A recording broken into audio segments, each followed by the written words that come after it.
All right, welcome to another video in chemistry. We're going to be discussing ion formation. So ion formation is the heart of chemistry.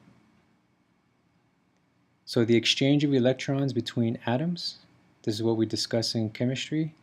This force is a force that bonds one atom to another, which is the fundamental idea between chemical reactions.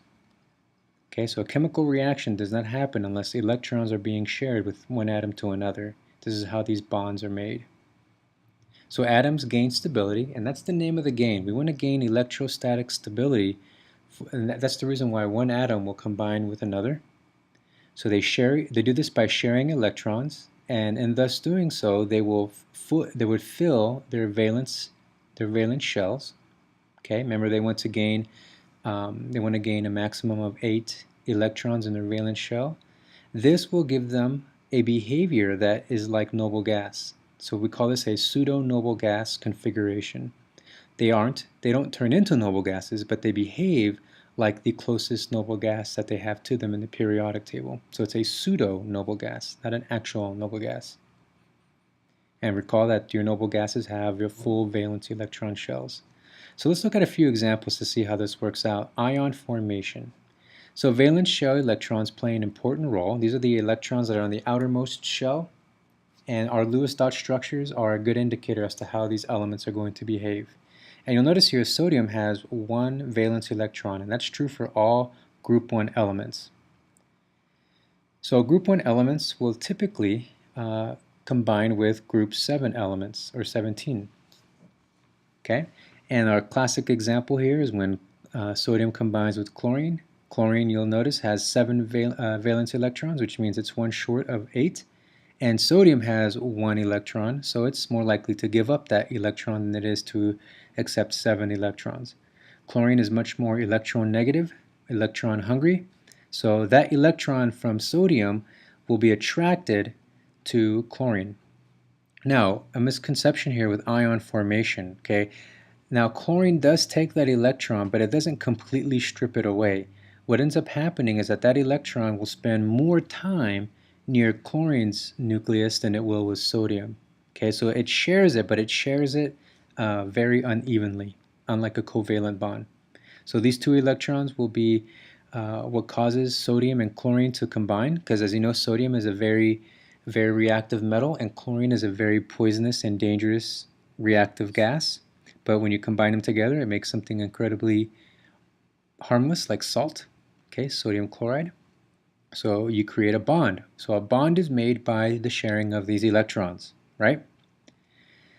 Okay, so because the electron will spend more time with chlorine, chlorine becomes more electronegative.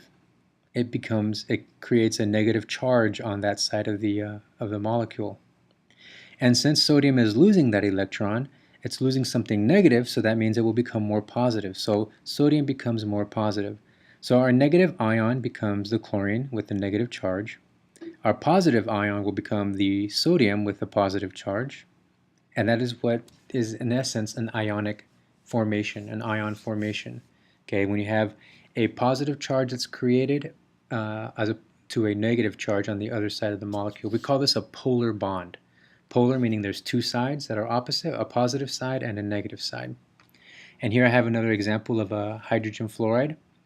Okay, and you'll notice here that the fluoride side is red, indicating that there's more electron concentration and more electron density, and the blue representing the positive side of this molecule, where the electron is not spending as much time there.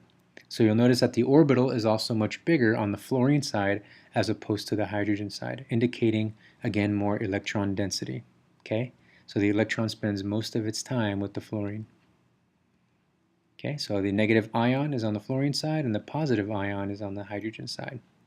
So again, this becomes a pseudo-noble gas, meaning that the electron, like chlorine, has now achieved 8 valence electrons.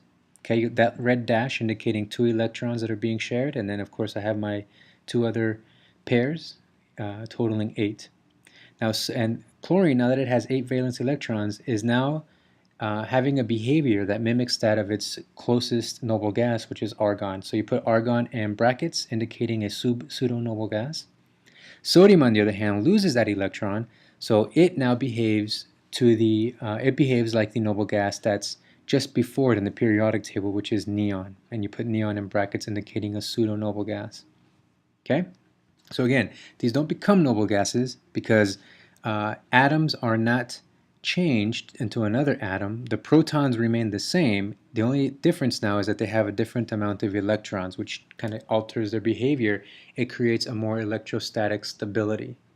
Okay, so they are more stable combined together than they are by themselves. So that is ionic bonds. And ionic bonds are more likely to form between metals and nonmetals. So between elements on the opposite ends of the periodic table, your metals being on the left side in blue and your nonmetals on the right side in red. So your first period elements have a +1 charge in an ion form because they will tend to lose one electron. And then your nonmetals will have a negative charge because of that electron that they gain. Likewise, your alkaline earth metals will gain a +2 charge because there's 2 electrons that are likely to lose. And then your oxygen group is likely to have a -2 charge because of the 2 electrons that they're likely to gain. Now, these oxidation numbers, as they're called, okay, these charges, they don't necessarily have to happen between, for example, sodium doesn't just bond with chlorine only to achieve stability. It can bond with other elements that are likely to have a +1 charge. There are different combinations of bonds that can be made so long as they're creating electrostatic stability. So long as the overall charge is neutral, which is 0, you can have hydrogen can combine with fluorine and chlorine and bromine. Hydrogen can also combine with water to make a water molecule. So again, there's different variations, there's different combinations, so long as the overall charge is a stable one, because that's the name of the game for ion formation. And again, ionic bonds are made between elements that are on the far left and elements are on the far right, and that's due to the fact of the likelihood of gaining electrons and losing electrons that each group is more likely to do. Okay, well, I hope that was helpful. I will have other videos with more samples, more specific samples of how this happens. So that does it for ion formation. Thank you for watching and good luck in your studying.